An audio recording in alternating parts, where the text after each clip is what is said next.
Être heureux. Est-ce que vous aimeriez être heureux? Est-ce que vous êtes heureux? J'espère. Sinon, j'espère que ce message va nous aider à être heureux tout le temps, indépendamment de nos circonstances. Dans la Bible, nous trouvons plusieurs moments importants sur une montagne. Je pense au mont Ararat, quand Noé a atterri avec l'arche sur cette montagne. Je pense à la montagne Moria, avec Abraham et Isaac. Je pense au mont Sinaï. Je pense au mont Carmel, mais aussi au mont d'Olivier. Et comme ça, on pourrait citer plusieurs montagnes où Dieu a fait quelque chose de spécial. Et ensemble, dans ce moment, nous voulons aussi monter sur une montagne avec Jésus. Jésus, le meilleur prédicateur du monde, qui va nous parler aujourd'hui, c'est lui. On va écouter une partie de son sermon sur la montagne dans Matthieu 5. Être heureux. Et là, il va nous prendre dedans, dans son royaume, le royaume de Dieu, et il va nous montrer quelle est notre identité comme disciples. Il avait les disciples autour de lui, aussi la foule après, mais premièrement, il s'adresse ici à ses disciples, à ceux qui le connaissent, à ceux qui l'ont accueilli dans son cœur, dans leur vie, et c'est à eux qu'il leur montre quelle est leur identité. Alors je vous invite à la lecture de ce passage dans Matthieu 5, à partir du verset 1. À la vue de ces foules, Jésus monta sur la montagne.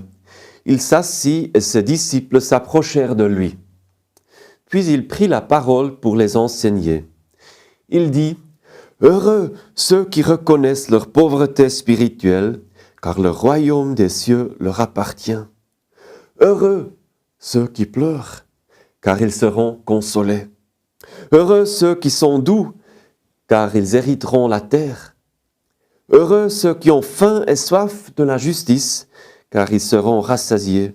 Heureux ceux qui font preuve de bonté, car on aura de la bonté pour eux. Heureux ceux qui ont le cœur pur, car ils verront Dieu. Heureux ceux qui procurent la paix, car ils seront appelés fils de Dieu. Heureux ceux qui sont persécutés pour la justice, car le royaume des cieux leur appartient. Heureux serez-vous lorsqu'on vous insultera, qu'on vous persécutera et qu'on dira faussement de vous toutes sortes de mal à cause de moi.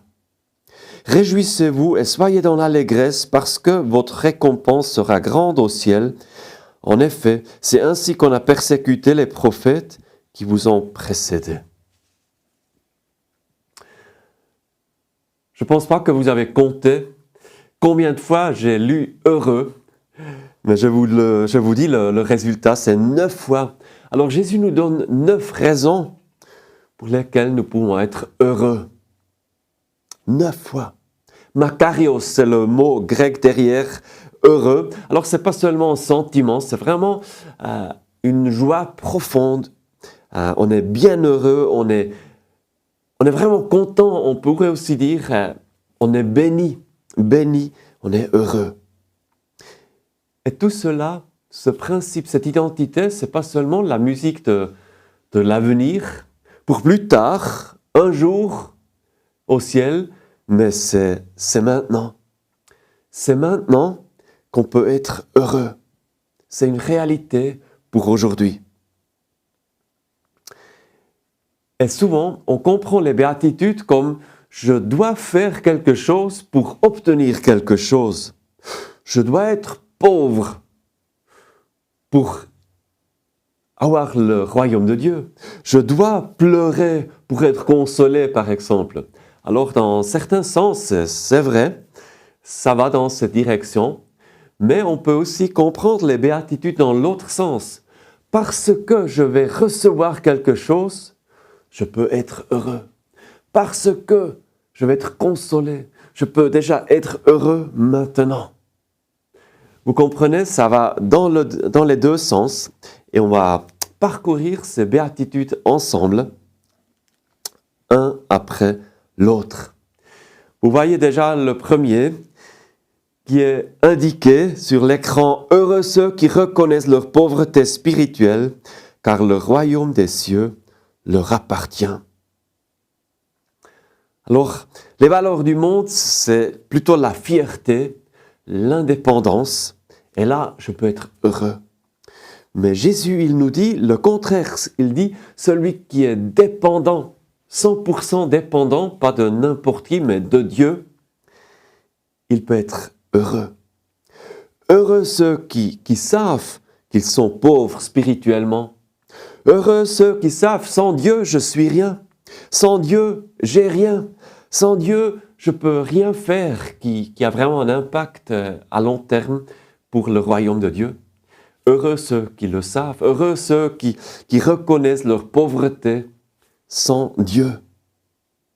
Heureux ceux qui capitulent devant Dieu, qui viennent avec des mains vides. Je n'ai rien à apporter, Jésus. J'attends tout de toi. J'aime bien le témoignage de ce pasteur Wilhelm Busch qui était sauf-erreur dans la Première Guerre mondiale. Il était comme soldat et après, il a pris la décision de donner sa vie à Jésus. Et il est allé dans une petite grange, se cacher ou pour être seul. Et là, il est venu vers Jésus, il a prié, il a dit « Jésus, je viens à toi. J'ai rien à apporter, tu sais comment je suis pas très stable dans la vie. Alors je viens, je me donne à toi. Et toi, tu as dit, celui qui vient à moi, je ne le mettrai pas dehors. Alors voilà, je suis là. » Je trouve que c'est un très bon exemple, ce Wilhelm Busch, comme il était heureux parce qu'il a reconnu sa pauvreté spirituelle. Jésus a raconté une fois une parabole pour illustrer exactement cette vérité. Je vais vous lire cette parabole, cette histoire. Cette histoire parle de deux hommes qui montent au temple pour prier. L'un était un pharisien, l'autre un collecteur d'impôts. Le pharisien, debout, faisait cette prière en lui-même. « Ô Dieu, je te remercie de ce que je ne suis pas comme les autres hommes qui sont voleurs, injustes, adultères ou même comme ce collecteur d'impôts. Je jeûne 2 fois par semaine et je donne la dîme de tous mes revenus. » Le collecteur d'impôts, lui, se tenait à distance et n'osait même pas lever les yeux au ciel, mais il se frappait la poitrine en disant « Ô Dieu, aie pitié de moi, qui suis un pécheur. » Je vous le dis, a dit Jésus après, lorsque ce dernier descendit chez lui, il était considéré comme juste, mais pas le pharisien. En effet, toute personne qui s'élève sera abaissée, et celle qui abaisse sera élevée. Je trouve tellement beau cette histoire que Jésus a racontée. Alors, pour illustrer, heureux celui qui reconnaît sa pauvreté spirituelle. Alors, il peut être heureux malgré sa pauvreté. Ou peut-être plutôt grâce à sa pauvreté, parce que là, il a des mains vides pour recevoir. Et nous voulons aussi être des personnes, des disciples de Jésus avec des mains ouvertes, des mains vides pour recevoir. Et il nous dit, c'est pas la musique pour l'avenir, c'est pas une promesse pour plus tard, ce que vous allez recevoir, mais c'est quelque chose que vous allez déjà recevoir maintenant. C'est dans le présent, le royaume des cieux est à ceux qui reconnaissent leur pauvreté spirituelle. Le royaume des cieux leur appartient maintenant, pas plus tard, c'est déjà maintenant. Alors, on peut être pauvre, on peut se dire, oui, je suis rien en moi-même, mais grâce à cette attitude, je peux être très riche, je peux avoir le royaume de Dieu. Nous arrivons au deuxième point qui nous dit « Heureux ceux qui pleurent, car ils seront consolés. Heureux ceux qui sont dans l'affliction, qui sont tristes. Alors là, on a de nouveau quelque chose, vraiment un paradoxe, c'est paradoxal. On ne peut pas être heureux quand on pleure, ça ne joue pas. On dirait la première réaction. Mais Jésus nous dit, oui, c'est possible, tu peux être béni quand tu pleures. Tu peux être dans la joie dans ton cœur, peut-être pas à l'extérieur, peut-être pas dans les sentiments, mais tu peux être heureux quand tu pleures, tu peux être béni quand tu pleures. Alors ça dépend de quelles larmes on parle ici. Il existe plusieurs sortes de larmes dans notre vie, mais je pense qu'ici, c'est premièrement les larmes sur nos péchés. Heureux celui qui peut pleurer sur ses propres péchés. Heureux celui qui peut pleurer sur les péchés aussi parmi le peuple de Dieu, dans l'Église. Heureux celui qui ne se justifie pas avec des excuses ou avec des explications, ou celui qui met les fautes sur l'autre. Non, ce n'est pas celui qui est heureux. Heureux, c'est celui qui peut pleurer, qui arrive à pleurer, à reconnaître, oui, moi j'ai péché, moi j'ai besoin d'être consolé, j'ai besoin du pardon. C'est la vraie repentance. Alors on peut aussi dire, heureux celui qui sème avec larmes, parce qu'il va moissonner dans la joie. Et Dieu, il nous fait cette promesse. Jésus, il nous donne cette promesse. C'est pas superficiel. Il ne dit pas, c'est pas grave ce que tu vis, même si tu pleures peut-être sur les conséquences des péchés de quelqu'un d'autre, où tu n'es pas fautif. Et il ne prend pas ça à la légère, mais il dit, tu peux être heureux parce que le jour va venir où je vais essuyer toute larme de tes yeux. Alors là, on a un exemple concret. Je ne dois pas pleurer pour attirer la consolation un jour, mais je peux être heureux maintenant même si je pleure parce que je sais qu'un jour c'est Dieu qui va me consoler. Un jour c'est Dieu qui va prendre soin de toi. Peut-être que tu ne le sens pas maintenant, actuellement, mais tu peux savoir, le moment va arriver où Dieu lui-même va essuyer les larmes de tes yeux. Alors, c'est déjà une consolation maintenant, dans la tristesse, dans les larmes. Et c'est aussi bien de savoir que sur cette terre, le bonheur est limité. Ça, c'est une tristesse, on dirait plutôt. Mais en même temps, on peut aussi dire, la tristesse va aussi prendre fin un jour. La tristesse sur cette terre est aussi limitée. Et nous savons, un jour, Dieu va nous consoler. Alors cette vérité, cette perspective nous rend déjà maintenant heureux. Nous arrivons au troisième point. Heureux ceux qui sont doux, car ils hériteront la terre. Dans notre monde où la puissance règne, pour hériter toutes les terres, Jésus dit, ce contraste, il dit, heureux ceux qui sont doux.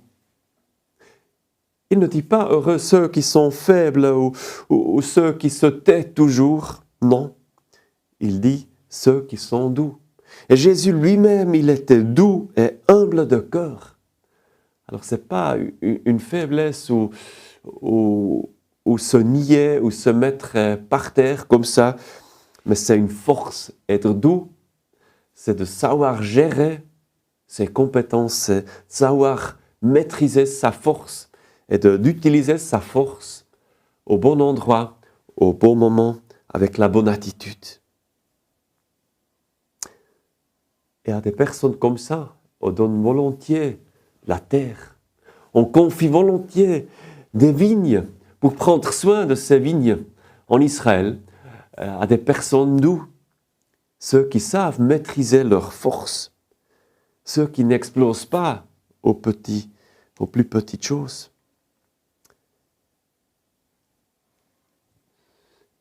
Moïse était aussi un homme doux, mais il pouvait affronter le Pharaon avec Dieu ensemble. Heureux ceux qui sont doux, qui savent maîtriser leur force, car ils hériteront la terre. Et là, on a de nouveau une promesse qui regarde vers l'avenir. La récompense de Dieu, c'est la terre, pas maintenant. Et parfois, nous, les disciples de Jésus, les chrétiens, ils aimeraient déjà avoir la terre maintenant, et ils aimeraient déjà régner maintenant sur cette terre, ils aimeraient déjà tout avoir.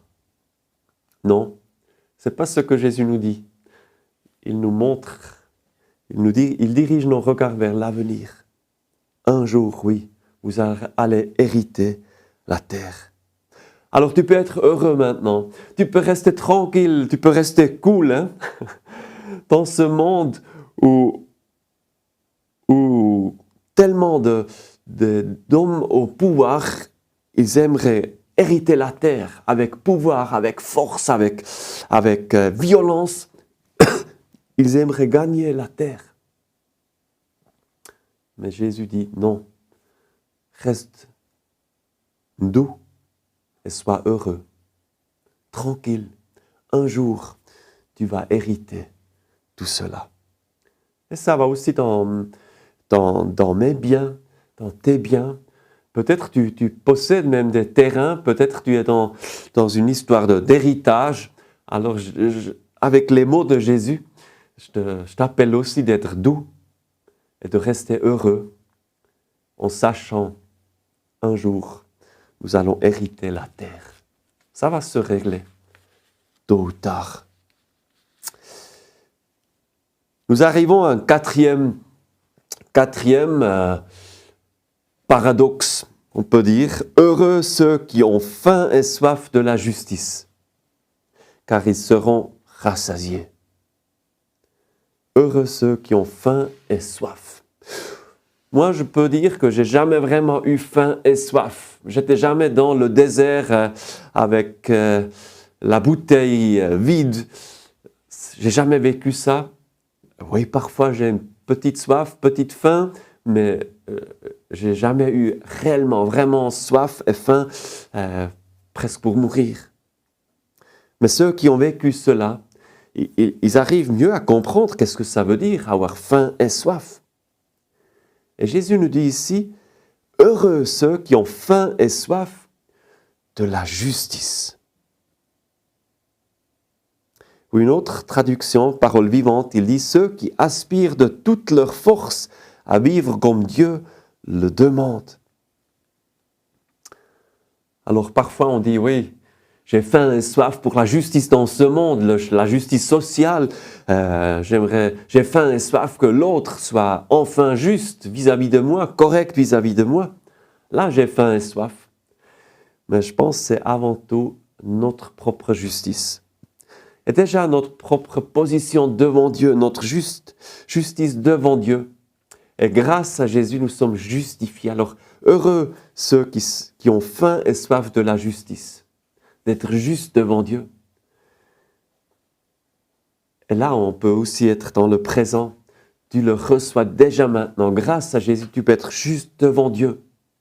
Grâce à Jésus. Sa justice qu'il t'a donnée.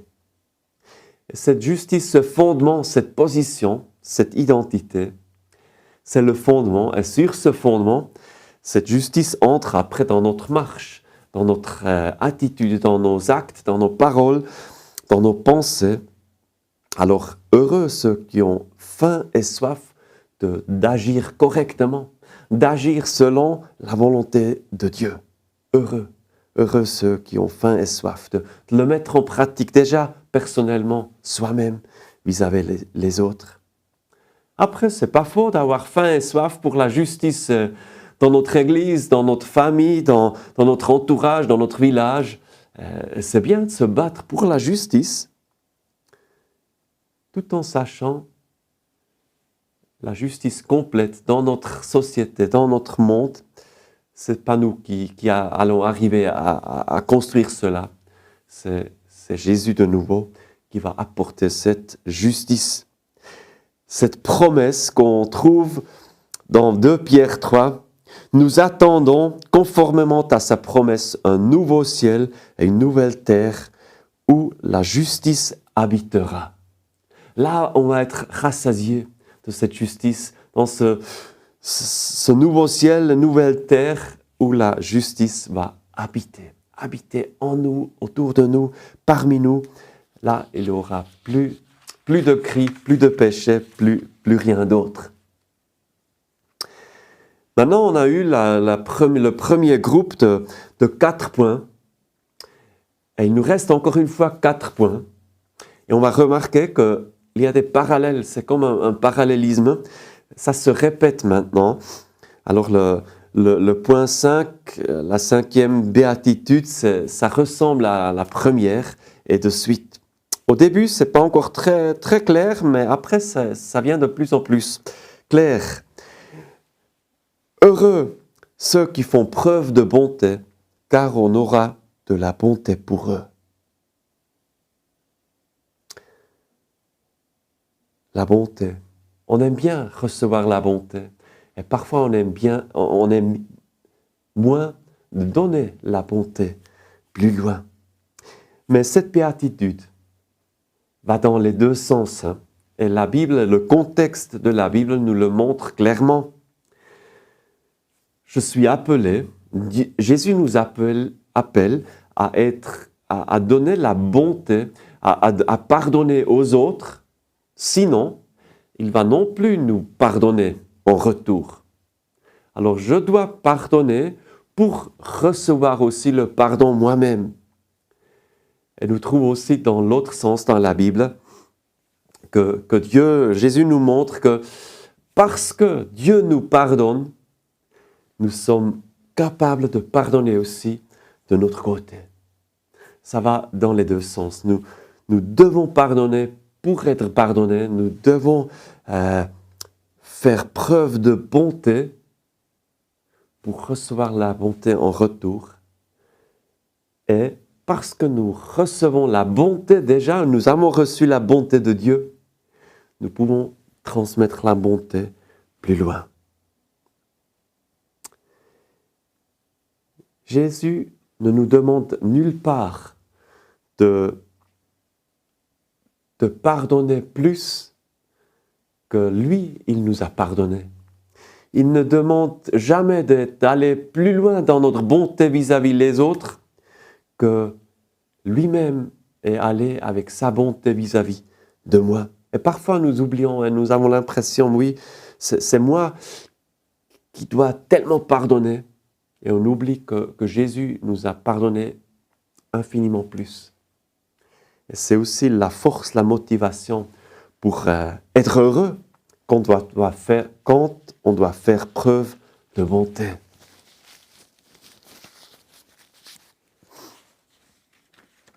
Nous arrivons au 6e point qui ressemble à la 2e béatitude.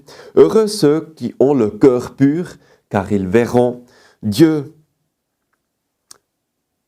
Alors heureux ceux qui ont une fois pleuré sur leurs péchés, car ils seront consolés. Heureux ceux qui ont le cœur pur, qui aspirent vraiment à avoir le cœur pur, parce qu'ils verront Dieu. C'est une condition aussi. Pour être un jour avec Dieu, nous devons avoir un cœur pur. Et c'est seulement quelque chose que Dieu ne peut nous donner.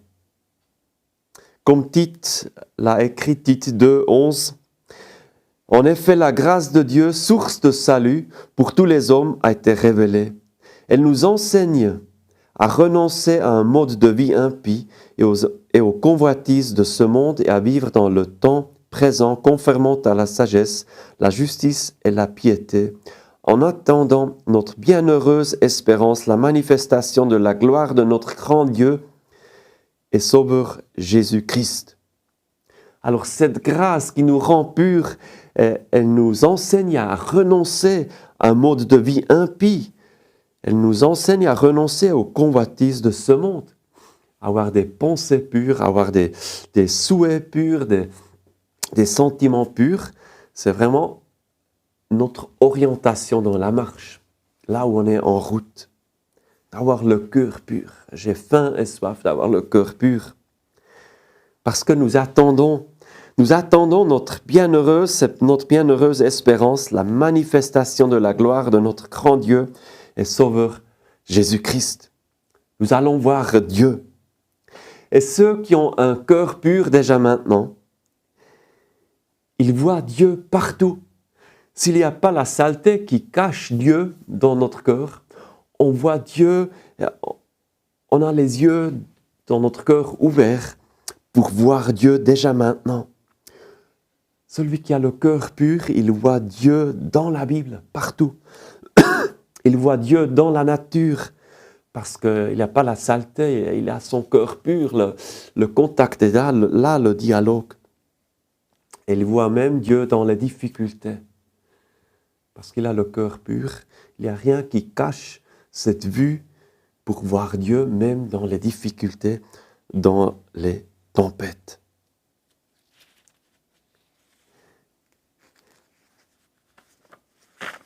Le 7e point, c'est « Heureux ceux qui procurent la paix, car ils seront appelés fils de Dieu ». Et ça ressemble très fort à cette béatitude numéro 3, « Heureux ceux qui sont doux, car ils hériteront la terre ». Heureux ceux qui sont doux, heureux ceux qui procurent la paix, car ils seront appelés fils de Dieu, car ils hériteront la terre. Nous voulons être, et nous sommes appelés à être des artisans de paix. Des artisans de paix, et dans cette profession, dans cet appel, dans ce ministère d'être artisans de paix, nous pouvons être heureux. Waouh! Quelle joie, quelle bénédiction d'être un artisan de paix, quelqu'un qui recherche la paix, quelqu'un qui procure la paix. C'est notre marque, c'est notre ADN. Nous sommes appelés fils de Dieu, enfants de Dieu. Et c'est qui hérite? Ce sont les enfants qui héritent. Alors ce sont les enfants de Dieu qui vont hériter la terre.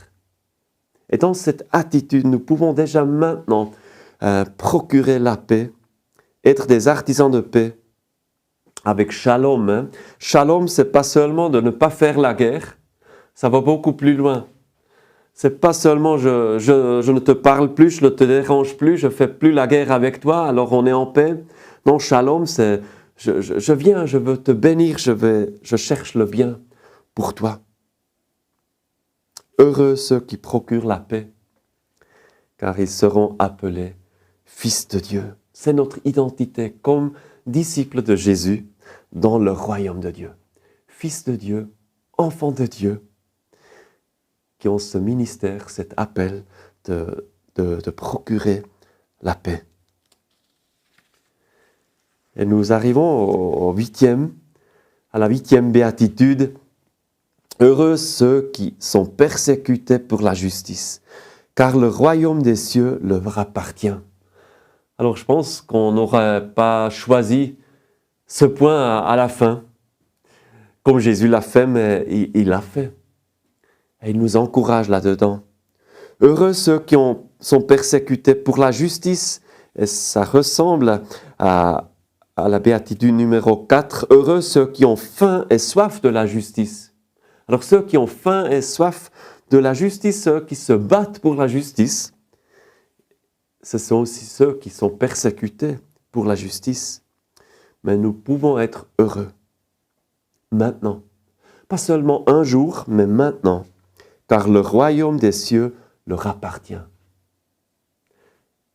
Même dans cette souffrance de la persécution, même si on est mis de côté, même si on rigole sur nous, même si on se moque de nous, même si dans la famille, quelqu'un peut être contre nous à cause de notre identité comme Jésus, comme disciples de Jésus, nous pouvons nous appeler heureux. Makarios, tu es béni parce que le royaume des cieux t'appartient.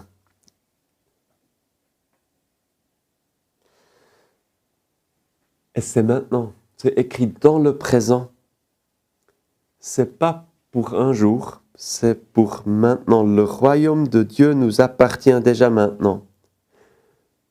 Et un signe de cette vérité, c'est la persécution. Alors si on est persécuté, ça montre qu'on appartient déjà maintenant à ce royaume de Dieu. C'est la raison pour laquelle nous sommes parfois persécutés. C'est la raison pour laquelle nous sommes parfois sous pression au travail, si on veut être correct, si on veut travailler correctement, si on ne veut pas tricher. Ça peut aller jusqu'à la persécution tout à coup. Mais c'est un signe que le royaume de Dieu est déjà à toi, à nous-mêmes. Et maintenant, Jésus, il approfondit encore ce point de la persécution. Et là, dans ce point, il vise vraiment lui comme personne.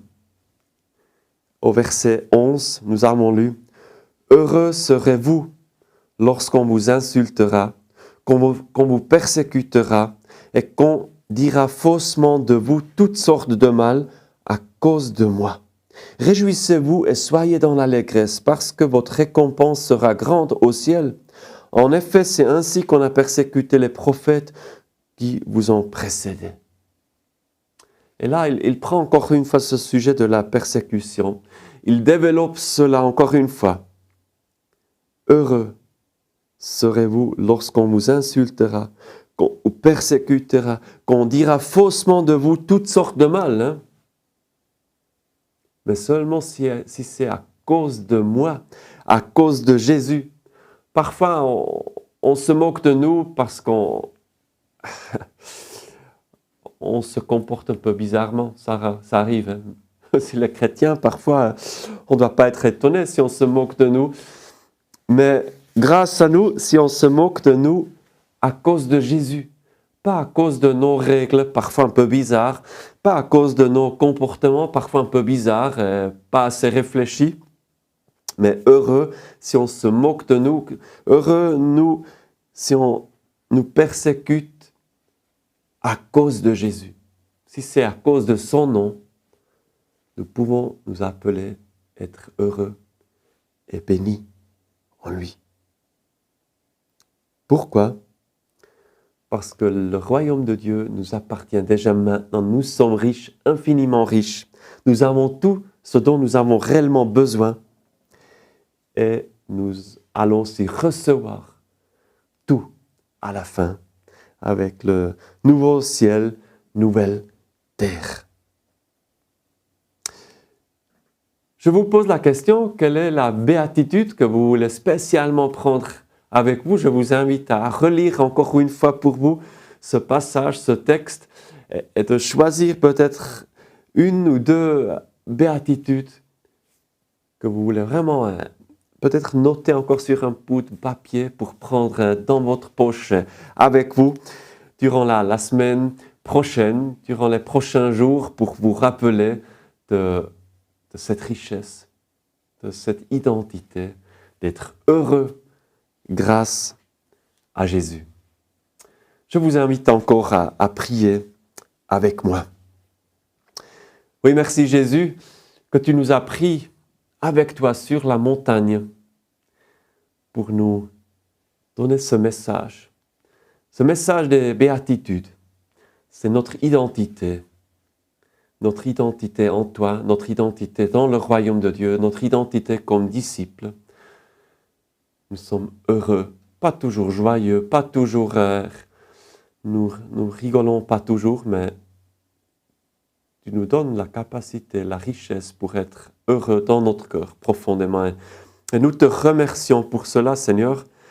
Et nous te prions aussi de nous aider, à nous aider dans les prochains jours, de vraiment vivre cela. Rappelle-nous cette richesse dans les moments où nous oublions que nous sommes heureux. Rappelle-nous ces bénédictions, déjà maintenant, de ce royaume de Dieu, cette appartenance au royaume de Dieu déjà maintenant. Mais rappelle-nous aussi, dans les prochains jours, ce qui nous attend un jour avec toi. et permets que cette perspective influence notre présent, nos pensées, notre attitude maintenant. Et qu'on soit heureux, heureux à cause de toi, heureux en toi, heureux avec toi. Seigneur, nous te prions de nous bénir et de nous garder et de garder nos pensées en toi. Amen. Je vous souhaite encore une bonne journée et la riche bénédiction de Dieu. Et je vous invite déjà maintenant à nous rejoindre dans 2 semaines pour le prochain message en ligne. Au revoir et à bientôt.